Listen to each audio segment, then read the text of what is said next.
Все так ждали этого момента, что же будет, когда мы спустимся с Ханты-Энгри. И всем, почему-то мы все думали, что нам вообще уже ничего не захочется, вот, что мы там откиснем в базе и грустно пойдем домой.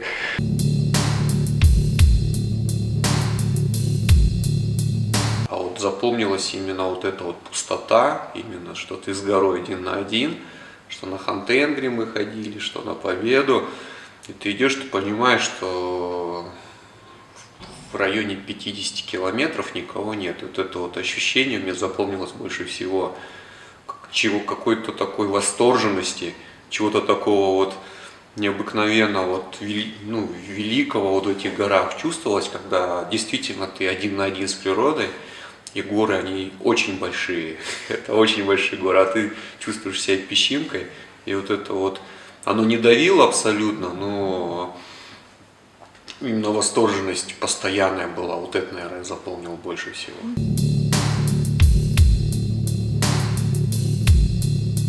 Ну вот, почему-то, не знаю, Победа это, ну, это богиня, это очень сложная гора, она проверяет тебя. И все, вот чем я занимался альпинизмом, это вот я, наверное, шел пока к этому восхождению.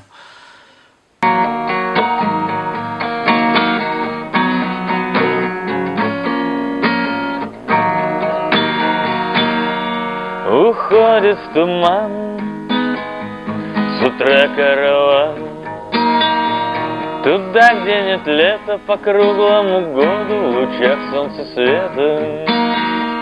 Нагружены плечи, будто картечью, и все живое теряет весь здесь поднебесье.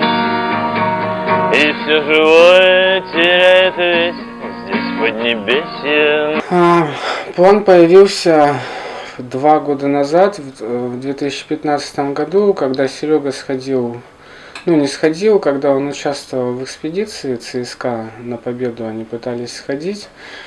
У них тогда не получилось, вот, но зато у Сереги, скажем так, появилась неуверенность, ну, какое-то чувство, что можно такие делать восхождения.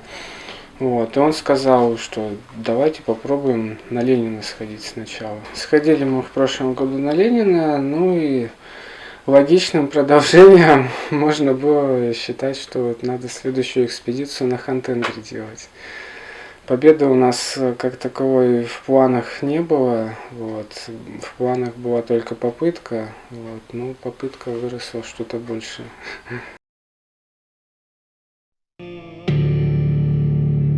Планировали по максимуму 6 дней, это так, как обычно летом ходят, потому что не знали, сколько будет снега, как, чего.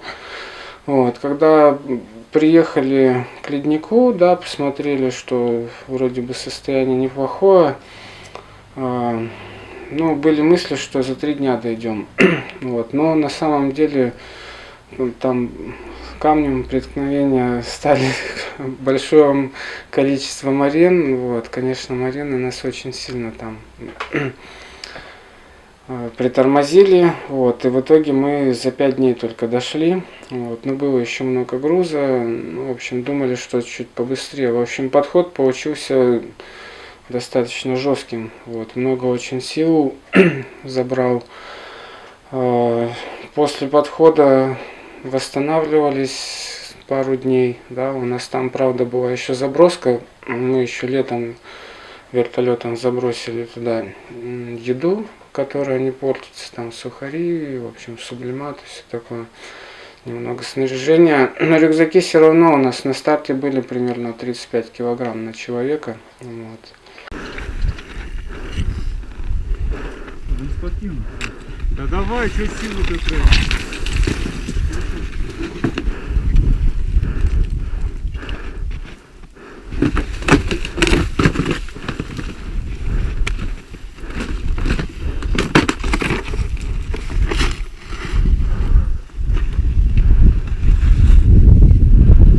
Вообще мы готовились к худшим условиям по температурам, намного хуже. То есть народ, когда ходил на Ленина, они очень сильно мерзли. И парни говорили потом, когда сравнивали, говорили, что на Ленина было холоднее. А тут мы вышли, значит, нас машина высадила, докуда смогла доехать. Мы переночевали, утром встали, минус 28, а высота только 3000. Мы думаем, ничего себе, если на 3000 высота минус 28, причем холод жуткий вообще там. Мы оделись, дубели, пока не пошли, не разогрелись, было очень холодно. Вот. А потом получилось так, что чем выше мы шли, тем теплее становилось. Вот. Минус 28 было вот утром один раз только, вот я именно про подход говорю. А так минус 20, минус 24. Днем вообще, когда температура поднималась еще выше, а если мы на солнышко попадали, так можно было в одной термухе идти. И у меня постоянно потели ноги. Это ужасно было. То есть обувь-то у нас высотная, на сверхнизкие температуры. Мне приходилось днем останавливаться, снимать обувь, менять носки, сушить внутренники, переобуваться полностью, потому что настолько нога потела, что носки начинали натирать просто. А если там натрешь мозоли, это все, она не заживет, пока ты вниз не спустишься. Минус 28 на улице. И это только подходы. Да. Все в линии. А в палаточке минус 20 сегодня было. Минус 21.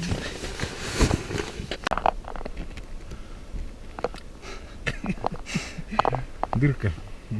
Да. Сложно в палаточке одеваться.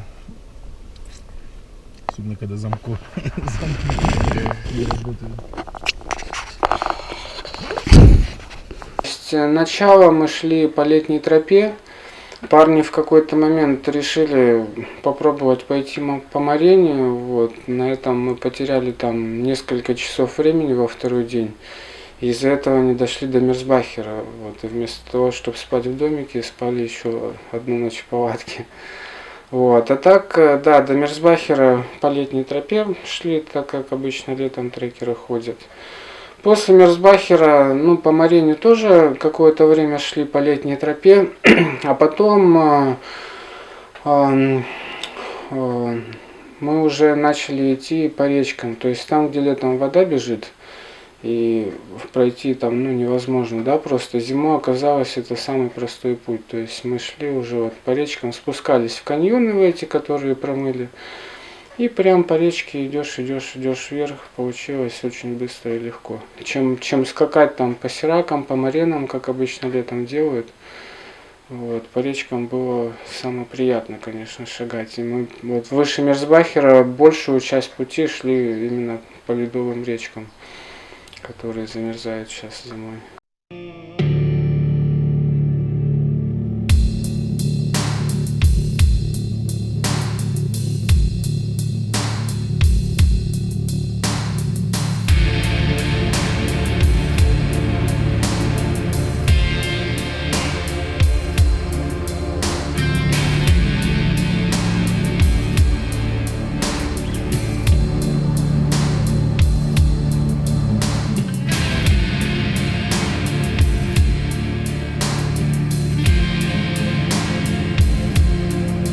На Хантенгри мы ушло у нас примерно неделю. Сейчас я по дням могу примерно сказать. У нас заброска там была небольшая. Потом мы ждали пару дней погоды, отсиживались в базе. И потом за 3 дня уже поднялись на вершину. То есть у нас был на 5300, 5800, и с 5800 на вершину. То есть на 3-й день выхода из базы мы уже были на вершине. Вот, и потом еще, день на спуск у нас ушел. То есть мы тоже с перемычки прям до базы ушли. Вот, единственное, заночевали еще одну ночь дополнительную для победы, решили, ну и там подустали после восхождения. Вот, и в итоге у нас на перемычке не 2, а 3 ночи получилось. Вот идет 8-й день экспедиции. Делаем забросочку. Красота просто неописуемая. Сейчас покажу. Тут вот, видите? Аж материться неохота. Вот. Туда снизу мы пришли. А это горы все. Горы такие. И когда на Хана мы шли, вот с перемычки мы выходили, ветра не было, и до самой вершины ветра не было. Я вообще думал, что я дойду до верха и парней там подожду. И буквально в 30-40 метрах от вершины начал дуть. И когда я пришел, уже начался Северный полюс. У меня есть видео личное, его парни нигде не вставляют, почему-то не знаю, там я, значит, на камеру я говорю.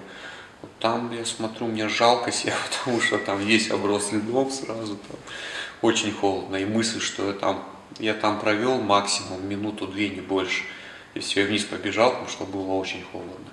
На Хана даже похолоднее было, чем на Победе, потому что ветер был сильнее. А на Хана снова сбивало пару раз. То есть ты спускаешься, и порыв ветра, бац, тебя. Ты ложишься, лежишь, он порывами побьет, чуть-чуть успокоится, ты дальше идешь. И вот, когда я с веревки сорвался, там я лежал на склоне, мне вообще не было холодно. Я лежу, и когда парней стал ждать, думаю, ну что в темноте, без фонарика спускаться еще одному, это жопа. Вот. И я просто лежал на снегу полчаса.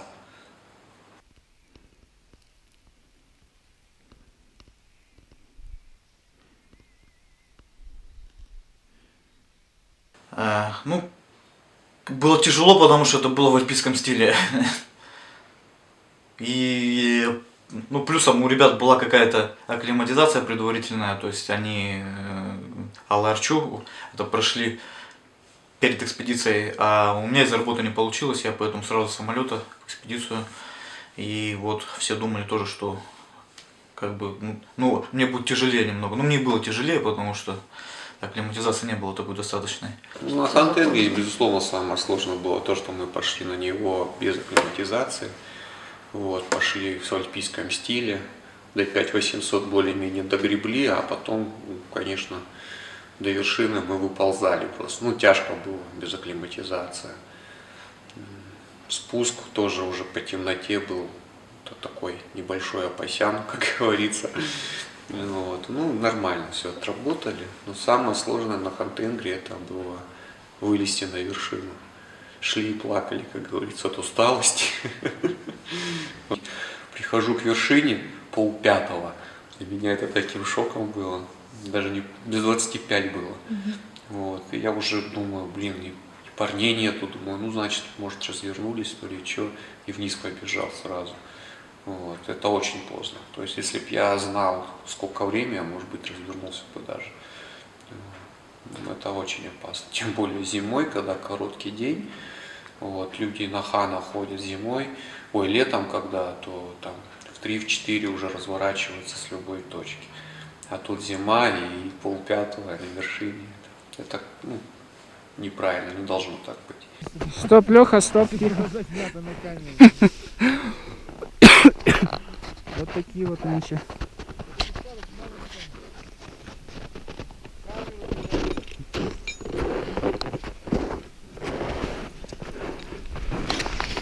Достал фонарик, он у меня тут же сломался. Проводок, там нельзя же просто налобный фонарик носить, там батарейки вмиг замерзают. Просто минут 10 он посветит и все. И нужно батарейки за пазухой носить, это проводок. А проводок от холода сломался, как я его стал распрямлять, он твердый был, хоп-хоп, поправлять, он бац, у меня рассыпался просто в руках этот провод, и я уже дальше на ощупь просто стал спускаться. Что было новолуние, и все это, луна не светила, и было темно, ты своей руки не видишь.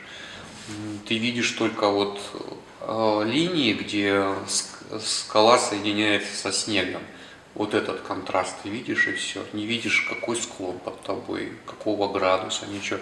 Ты веревку, ты вот на станции стоишь, веревки две, ну, может, мы вверх шли, мы видели, какие веревки были, все нормально. И вот веревку нащупал, вроде новая. Хоп, в нее встегнулся и вниз поехал. До следующей станции доезжаешь также на ощупь. Просто на ощупь. То есть, если закрыть глаза, был бы такой же эффект. И вот так спускался, пока веревка не порвалась. Когда вот веревка порвалась, тоже такой момент, что если это делать в полной темноте, ты не сразу понимаешь, что она порвалась.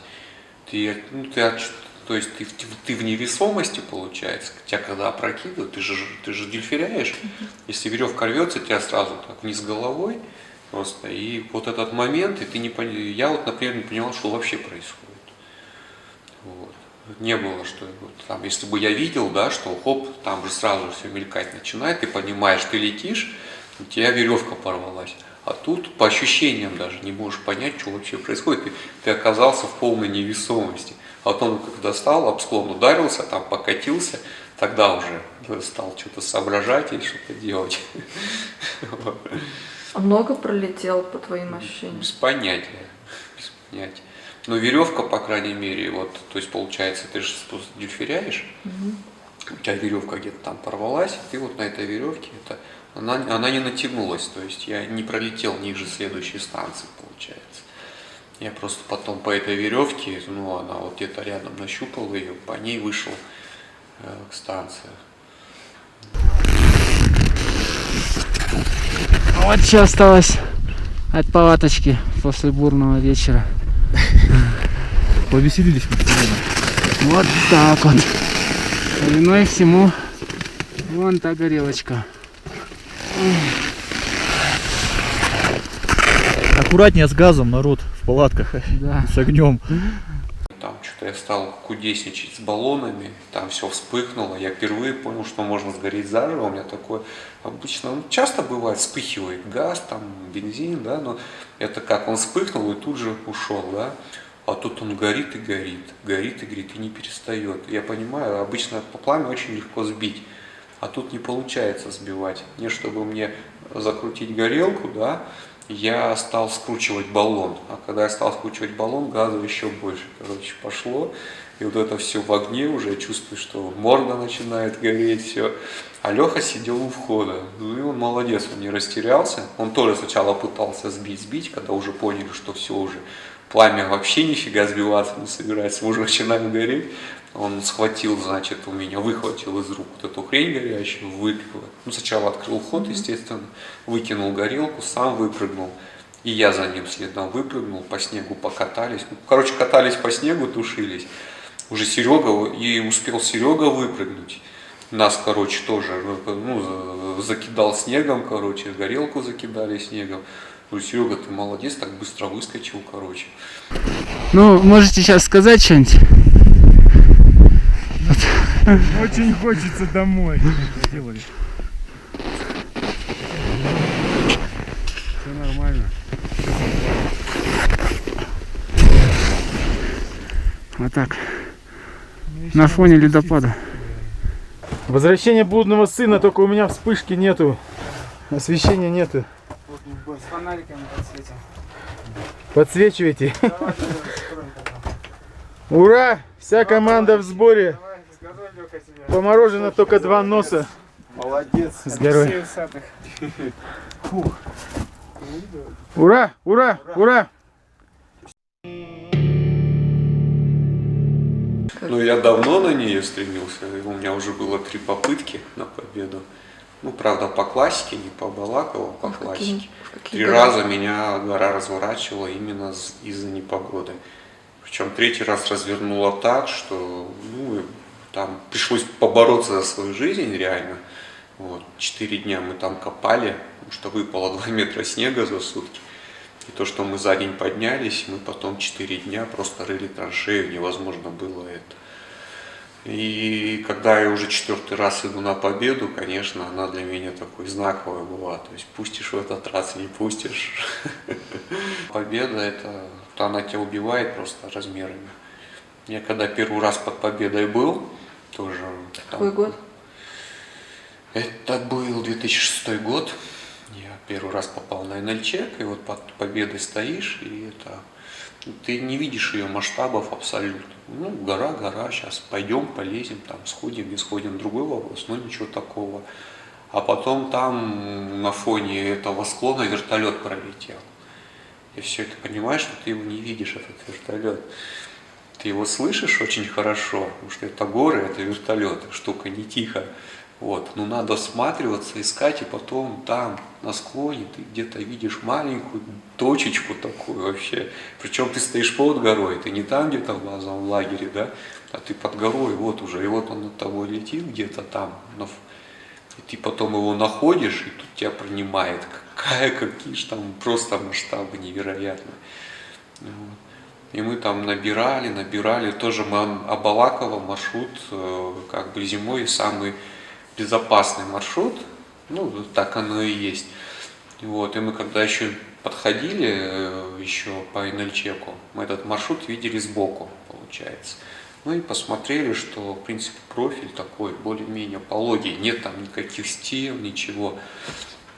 Вот, как бы, ну, а когда полезли, да что ж такое, все время голову вверх вот так держишь. То есть, если ты особенно идешь последний, и ты смотришь на первого связки, он просто над тобой, вот так голову приходится задирать.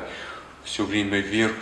Это вообще, вот это меня, может быть, больше всего угнетало. Победа, она вообще, я уже давно мечтал сходить на Победу, неважно зимой или летом, потому что знаковая гора, очень много очень историй про нее, и страшных, и мужественных, в общем. Победа, конечно, победа.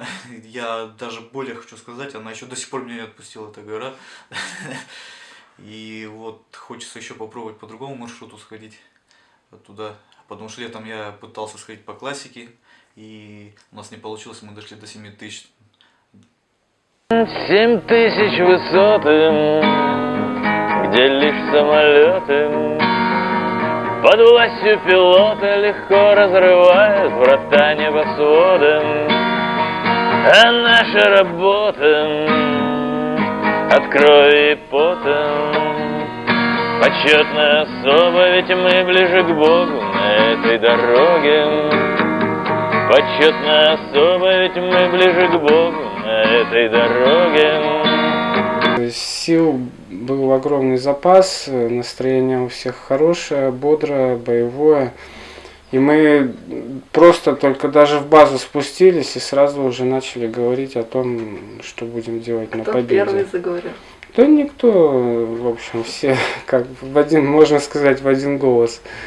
То есть все понимали, что все нормально, и надо пробовать идти на Победу.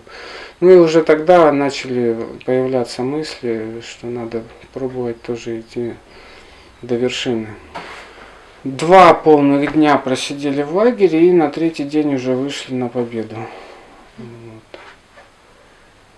Ну, на Победу, конечно, длинный путь был. Вот мы на Победу шли 8 дней до вершины. Если на Хана мы на 3-й день сходили, то туда мы шли 8 дней. Вот. И путь через звездочку был непростой. Ну, в общем, и рюкзаки были тяжелые, и мы там по пути разгружались, то есть взяли там лишнего снаряжения, приходилось по дороге бросать. И технически было сложнее, и морально, и физически, в общем. Ну, усталость, конечно, несмотря на хорошее самочувствие, усталость все равно чувствовалась. И вот там Леха. Вон он наш Леха. Леха, как дела у тебя?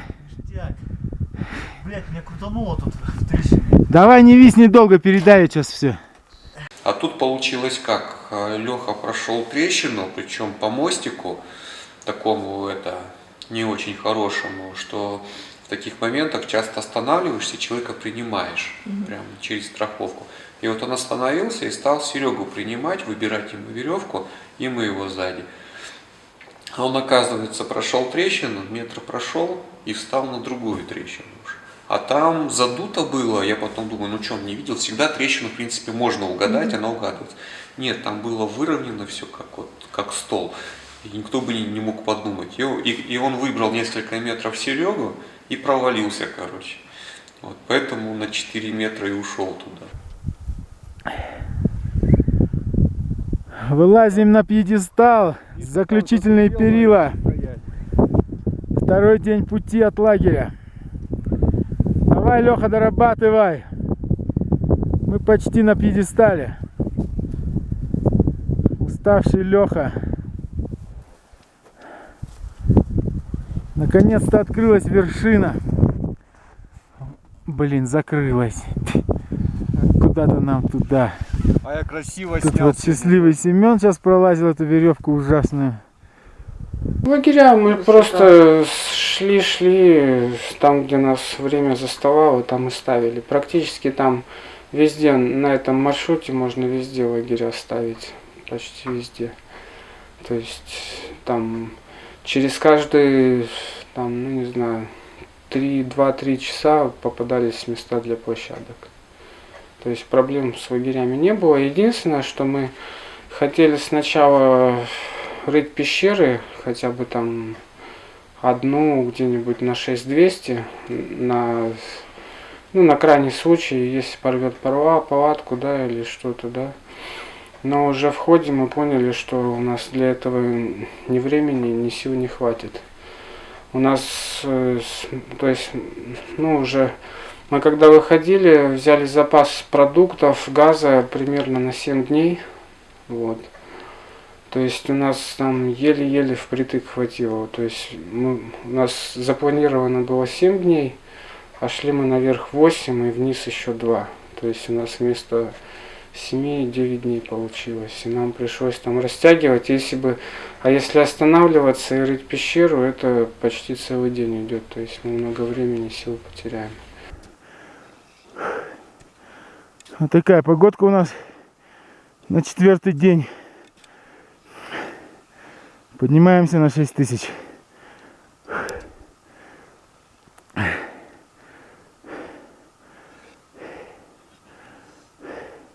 Пока по звездочке шли, вообще все замечательно было там в термухах. На пьедестал тоже по более-менее хорошей погоде поднялись. А потом началось. Там на 5300 мы утром встали, во-первых, еще ночью начал снег падать, встали, все затянуто, идет снег, плохая погода. И потом на 3 дня снег шел. Вот. Ветра большого не было, так поддувало чуть-чуть. Но 3 дня шел снег, выпало там 30 сантиметров снега, приходилось стропить. В общем-то там и так тяжело идти, а еще думаешь там только о страховке, о том, как поставить ногу сюда, где зарубиться, вот, чтобы со снегом не уехать. В общем, там непростой подъем был. И все мысли были только о безопасности, вот, чтобы остаться в живых. Ах, мамочка, на саночках каталась я весь день. 7-го вот мы не сходили, спустились и посовещались, решили, что у всех есть силы и главное желание. То есть ни у кого даже не было сомнений, что не будем пробовать. То есть мы и веревку там оставили уже то есть даже это. Единственное, что вот на подъеме где-то мы на 6000, когда были, тогда снегопады начались, 2 дня шел снег, вот это напрягало, мы думали, развернуться или нет. Потому что если бы он не прекратился и выпал, потому что я помню, как на Победе может высыпать за одни сутки снега, вот. Если бы вот выпало 1-1,5 метра, да, мы там и остались. Может быть, и спустились, сил бы хватило, но очень опасно. Реально маршрут стал бы на порядок опаснее. Там бы лавины бы зафигачили. Скорее всего, мы бы в лавине где-нибудь там и остались. Вот. Поэтому на Победу надо быстро спуститься. Вообще штурм был запланирован на 7 число, и прогнозы обещали самую хорошую погоду на этот день. В этот день действительно погода установилась, но, как правило, когда погода устанавливается, это начинаются самые сильные морозы и самые сильные ветра. Вот. И в этот день мы там небольшую ошибку допустили, там неправильно выбрали маршрут, потеряли время, плюс еще погода. И, в общем, мы поняли, в 2 часа мы много времени потеряли из-за всего этого, поняли, что 7 числа мы уже не сходим, развернулись вниз.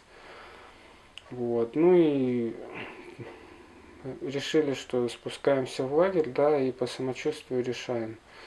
Если просыпаемся завтра утром, есть силы и желание, то пробуем еще раз. Вот. И на следующий день пораньше встали уже, хотя собирались подольше, потому что каждый день просто вот все сил меньше, катастрофически они так уменьшаются, вот как будто в воздухе все растворяется. Вот. Встали пораньше, да, но больше времени ушло на сборы, отогревание, уже руки, ноги мерзнут от истощения, просто энергии уже нету. Вот. Но погода была лучше, вот, уже не было такого сильного ветра, как 7 числа. Уже была частично тропа протоплена, да, под Кувар у нас уже тропа была. Там где-то мы даже веревку бросили через берег, чтобы быстрее было. И пошли. И уже, в общем, нормально. Вот в Куваре, правда, тоже мы так неожиданно встретились там со сложностями.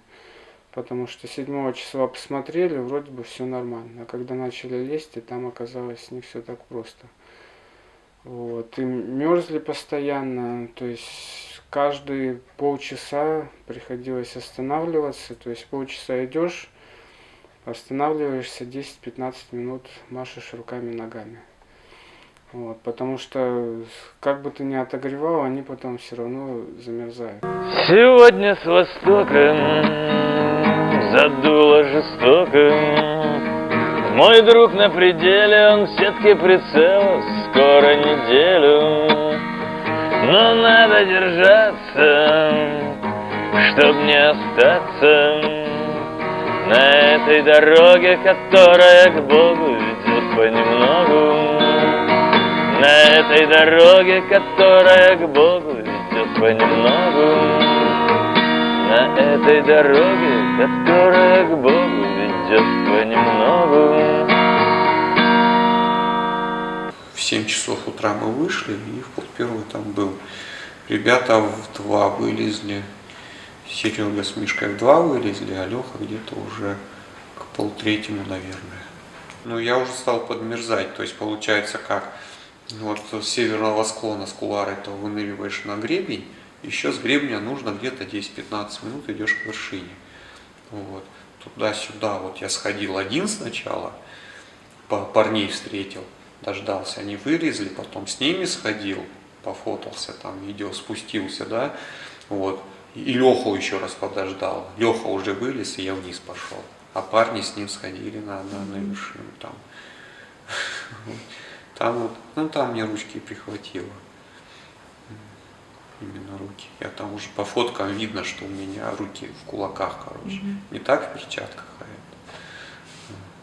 Ну, руки нормально, вот чувствуешь их, работаешь и последил за ними, то есть спас. А вот с ножки не уследил, просто тупо. Обидно.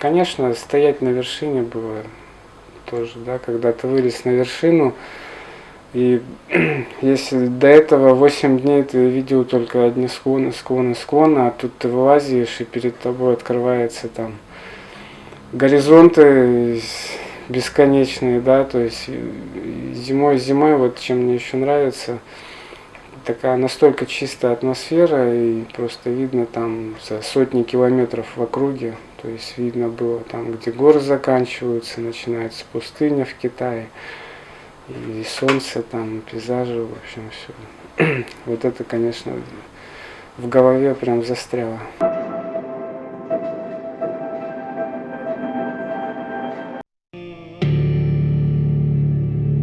Ну, конечно, у нас проект продолжается. Вот, мы хотим закончить зимнего снежного барса. Вот, пока это еще никому не удавалось. Вот, может быть, нам удастся, если удача будет с нами. Вот, ну и сейчас вот мы ищем помощь в организации экспедиции на следующий год на Москвина. В Таджикистан мы пока планируем все это, да, детали мы пока еще не прорабатывали, что как. Сейчас надо будет все это узнавать, вентилировать, вот, как все это возможно сделать. Но трек, я думаю, что в таком стиле будет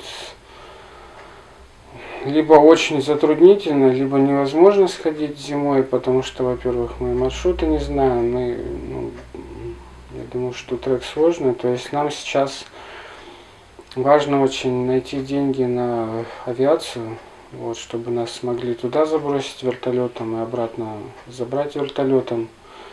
Вот, это, конечно, основные у нас проблемы сейчас, то есть найти людей, которые могли бы нам помочь с этим делом. Вот, и в плане организации и финансовые, конечно, вопросы. Вот. Ну, мы также ищем и экипировочных спонсоров, потому что ребята много очень ходят в горах. Нужно снаряжение обновлять постоянно, потому что ходить в старом снаряжении на такие восхождение это просто чревато. Это мы видим, то есть да, для нас сейчас коммунизма довольно-таки тоже серьезная гора. Думаю, после победы по серьезности она будет вторая, как минимум. И для нас действительно очень тяжелый вопрос сейчас логистики. Пешком туда не придешь, вертолет очень дорого, и плюс еще даже не в деньгах дело, а сможем ли мы договориться с таджиками. Там тоже с политикой там плохо все.